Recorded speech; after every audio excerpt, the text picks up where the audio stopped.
দীর্ঘ সময় পর হঠাৎ শোবিজে গুঞ্জন ছড়িয়ে পড়েছে।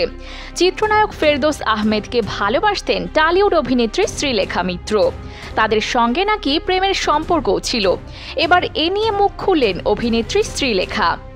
ভারতীয় একটি সংবাদ মাধ্যমকে এক সাক্ষাৎকারে শ্রীলেখা জানান, পরিচালক স্বপন সাহা বাংলাদেশের একটি সিনেমার জন্য তার নাম প্রস্তাব করেছিলেন।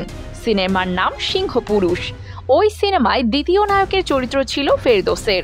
সিনেমার সূত্রেই বাংলাদেশে যাওয়া এবং ফেরদৌসের সঙ্গে পরিচয় হয় শ্রীলেখার।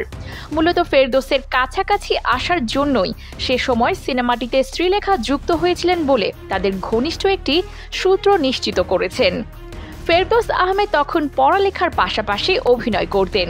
বেশ শান্ত নম্র স্বভাবের ফেরদৌসকে দেখে ভালো লেগেছিল তার। নম্র ভদ্রতা ও কাজের সুবাদে তাদের মধ্যে বন্ধুত্ব হয়েছিল বলেও জানিয়েছেন শ্রীলেখা। এক পর্যায়ে তাদের মন দেওয়া নেওয়া হয়, চুটিয়ে শুরু হয় তাদের প্রেম। তবে সেই প্রেম বেশি দিন টেকেনি, কারণ ফেরদৌস কিছুদিন পর ঋতুপর্ণা সেনগুপ্তর সঙ্গে একের পর এক সিনেমা করতে থাকেন। এক পর্যায়ে তাদের মধ্যে প্রেম হয়। দীর্ঘ সময় তারা প্রেম করে। একটা সময় শ্রীলেখা ফেরদৌসের দূরত্ব বাড়তে থাকে। এক সময় সহকারী পরিচালকের সঙ্গে প্রেম করে বিয়ে করেন শ্রীলেখা, যদিও তাদের বিয়েটা শেষ পর্যন্ত ভেঙে যায়। জানা গেছে ঋতুপর্ণার কারণে ফেরদৌস শ্রীলেখার প্রেম ভেঙেছিল, যদিও দুই বাংলার ইন্ডাস্ট্রিতে তাদের ঘনিষ্ঠ বন্ধু হিসেবে জানে।